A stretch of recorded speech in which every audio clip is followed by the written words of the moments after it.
Hi friends, welcome to our channel. So today we're discussing about top-down parser.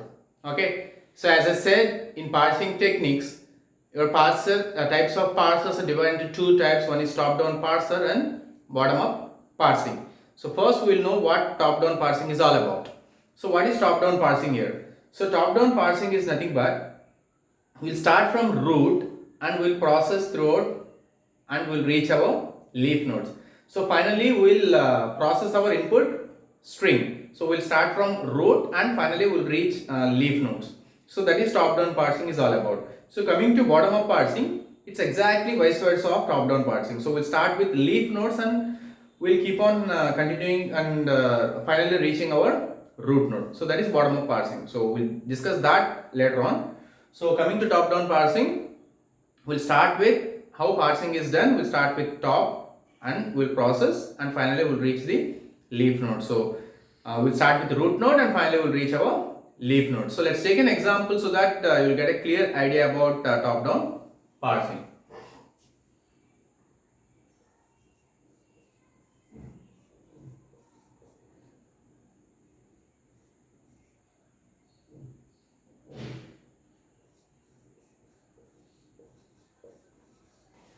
Okay, so S tends to XPZ, P tends to YW or Y. So here capital S, capital P are your non-terminals, small x, small z, YW, small y. So these are all small. So what are non-terminals here? So non-terminals are capital S, capital P. What are terminals here? Small x, small z, YW, Y. So these are all terminals here. So what is the input string we need to process? So my input string is X, Y, Z. So this is input buffer. Okay. So how we process this? So first, what is our starting symbol? Capital S. So we'll start from capital S.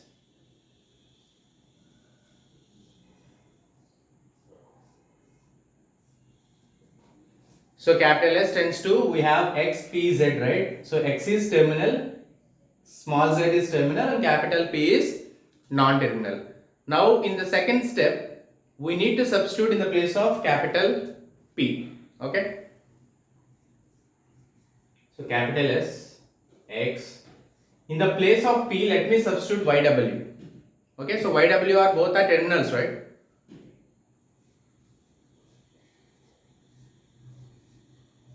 Okay, and Z. Okay, so observe here whether we got our string or not. What is our string we need to get? We need to get small x, small y, small z. But what are we getting here? Small x, small y, and we have w here. So that is what we don't need, right? So here we have two options. We can substitute yw or we can substitute y. Okay, so now what I will do in third step is small x, capital P, Z. In the place of P, I will substitute Y. Okay, so now check whether we are getting our string or not. X to Y, Y to Z. So I am getting X, Y, Z. So this is what string I get. So what are we doing here? We are starting with root node and finally we are reaching leaf nodes, and end of the day whether we are getting our string or not, that matters. Okay, so this is top down parsing. So with this top down parsing, even we have problems. So what are the different problems with top down parsing? So we'll start that next topic. What are the different problems with top down parsing? So next is problems with top down parsing. So what are the different problems with top down parsing? So what we said here, we'll start with root node and we'll reach our leaf nodes, right? So what is the problem we get? It's we're saying it we're starting from root node and we'll reach the leaf nodes. It's fine, right? Then what problem do we get? The first problem we get is backtracking.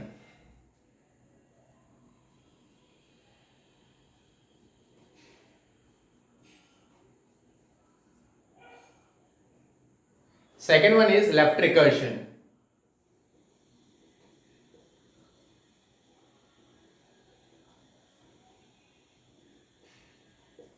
And third one is left factoring.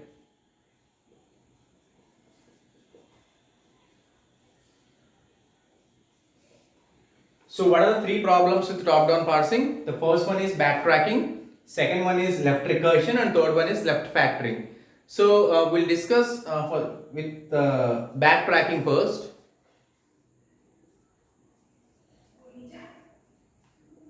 So what is backtracking here? So backtracking is, so in order to reach leaf node, so we need to check for many possibilities. Starting from root node, we need to check many possibilities, right? So how we tell that we reached our root? We reached our string. That means how we reach from root to leaf, whether we achieved our string or not. So let's take the same example which we wrote previously. S tends to small x, capital P, small z. Capital P tends to YW, or was that Y? Okay, right. So as we know, we'll start with capital S, small x, capital P, Z. So next, capital S, small x, capital P, small z. In the place of P, we need to check every possibility, right? Okay. So go through backtracking whether we reached our leaf node or not. No, x, y, w, z. So w should not be there here, right? So what I will do here is x, capital P, z. Now in the place of P I will substitute y. So now x, y, z. So our input string is achieved. So if we see here, how backtracking is done. That means here we need to check every possibility of how we will reach from root to leaf. So if you go like this, y to x s, y z s, but here we can't go like this, w p s. So we can go y p s, x s, z s, but w is not considered here, right? So why? Because we should get an input string x, y, z. So this is the problem with backtracking. So here it is correct, but with this parse tree we are not getting our input string. So this is the major problem with top-down parsing. The first problem is backtracking, and the second problem is left recursion. So we'll see what left recursion is. So left recursion and left factoring are most important. So you can directly get problems in your examination, like they will give a grammar and check whether this has left recursion, left factoring or not. Okay. So now we'll see what left recursion is all about. So in order to explain what left recursion is, first we'll see this tree production A tends to A alpha. So if you want to construct a parse tree for this, so now we can understand what left recursion is. So I will start with my root A tends to A alpha. So A alpha. So in the place of A, do I have any terminal? No. Again I can substitute A alpha. There is no other go for me. So A alpha. So in the place of A, do I have any other production so that I can get terminal? No. Again I need to substitute A alpha. Again A alpha. Does it have any end? No. Until unless if I substitute some terminal, there is no end for this tree. Here I am getting subtree. Okay, so there is no end for this, right? Okay, so that's the major problem of left recursion. So it recursively executes, it doesn't stop. Why? Because we don't have any terminal to submit for that non-terminal. So until unless we have that, we can't stop it, right? So but there is a possibility to solve this left recursion problem. Now we'll see what that solution is all about. Okay, so to eliminate left recursion, we should modify the grammar. So for example, if I have A tends to A alpha and A tends to beta, okay. So what happens here? So we can substitute A tends to A alpha in the place of A. We can substitute beta until unless we have a terminal, we can't get it right. So in order to get rid of this problem, we have a solution here. So in order to get rid of left recursion problem, so we'll write A tends to beta A dash. So we modified the rules. A tends to beta A dash tends to alpha A dash tends to epsilon. So by applying these rules, we can eliminate left recursion. So we'll take an example.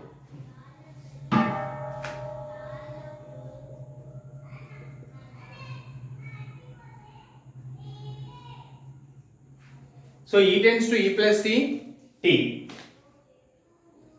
So let's take this production, we'll check. E plus T. In the place of E, again I can substitute E plus T. In the place of E, I can substitute T, but there is any stop for this? No. Why? Because we should end with a terminal, right? Okay, so this is a left recursion problem. So what I can do here? Now I will consider this as this one, A tends to A alpha or beta. Okay, A tends to A alpha or beta. So this is in this form, right? Now I will apply these rules so that I will get my solution. Without that left recursion problem is solved.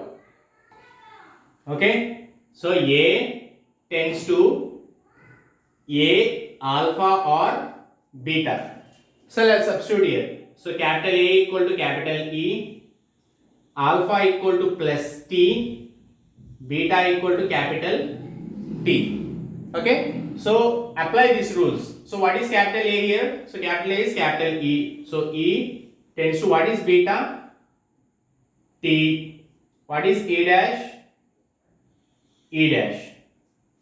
Okay, so next is A dash tends to alpha A dash. So what is A dash? If A equal to E, A dash becomes E dash. So E dash tends to what is alpha plus T. What is A dash? E dash. Now A dash tends to epsilon. So what is A dash?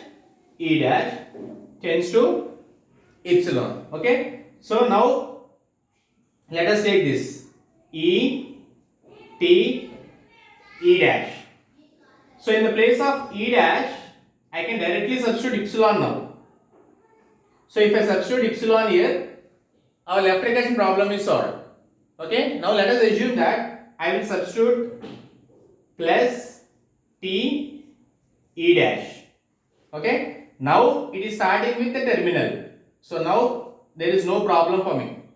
Okay. So in the place of epsilon I will substitute, in the place of E dash I will substitute epsilon. So now the left recursion problem is solved. So in this way I will reduce my left subtree. Okay. So here we have a problem of left recursion. So in order to get rid of that problem, our solution should be in this form. A tends to A alpha or beta, then our solution should be A tends to beta A dash tends to alpha A dash, and A dash tends to epsilon. So that we can remove our left recursion problem. Okay. So this is about how to eliminate left recursion. So next one is left factoring. So we'll see what left factoring is. So what is left factoring here? So if we have a grammar like this, A tends to alpha beta 1, alpha beta 2, then we may get a doubt from where we can start. We can start with alpha beta 1 or we can start with alpha beta 2. So to get rid of this problem, what can we do? We can convert in this way. A tends to alpha A dash and this A dash becomes A dash tends to beta 1 beta 2. So here A tends to alpha and A dash. So A tends to alpha A dash and A dash becomes this remaining beta 1 and beta 2. So now we'll take an example so that you will get a clear idea how to eliminate left factoring. So if you take this grammar, S tends to small I, capital E, small t, capital S, small I, capital E, small t, capital S, small e, capital S, and A, and E tends to B. So if you want to eliminate left factoring, so it should be in the form of A tends to alpha A dash tends to beta 1 or beta 2. So what is A here? Capital S. So capital S tends to, what is alpha? I, E, T, S. This is alpha and A dash. So if A is capital S, then A dash becomes capital S dash. Okay, so we got the first rule, A tends to alpha A dash. Now what is A dash? So A dash is nothing but S dash. So S dash becomes beta 1. So what is beta 1? So beta 1 is nothing but it starts with a terminal. So this is small a, and here we have E capital S. So what is beta 1 here? S dash tends to E capital S. And if you take here, we don't have any production, right? So it becomes epsilon. And we have E tends to small b. So in this way, we can eliminate our left factoring. So what we did here? So S tends to alpha A dash. So alpha is nothing but IETS. Okay, and A dash means A equal to capital. So A dash becomes capital S dash. And we have S tends to A. So we are writing terminal here. Now we should write a production for S dash. So what is S dash here? A dash. A dash is nothing but S dash. So what is beta 1? So IETS is nothing but alpha. Okay. And what is beta 1? The remaining one is beta 1 here. ES. Okay, so I am writing ES.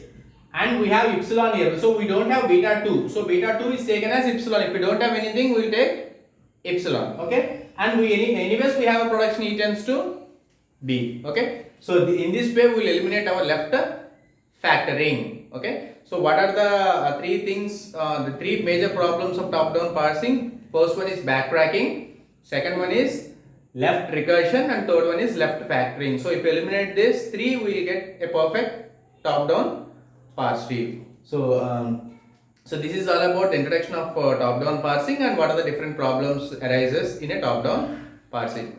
So friends, if you are watching my channel for the first time, please subscribe my channel and please share my videos to your friends and well-wishers, and please support our channel in all ways possible. Thank you very much, and have a nice day.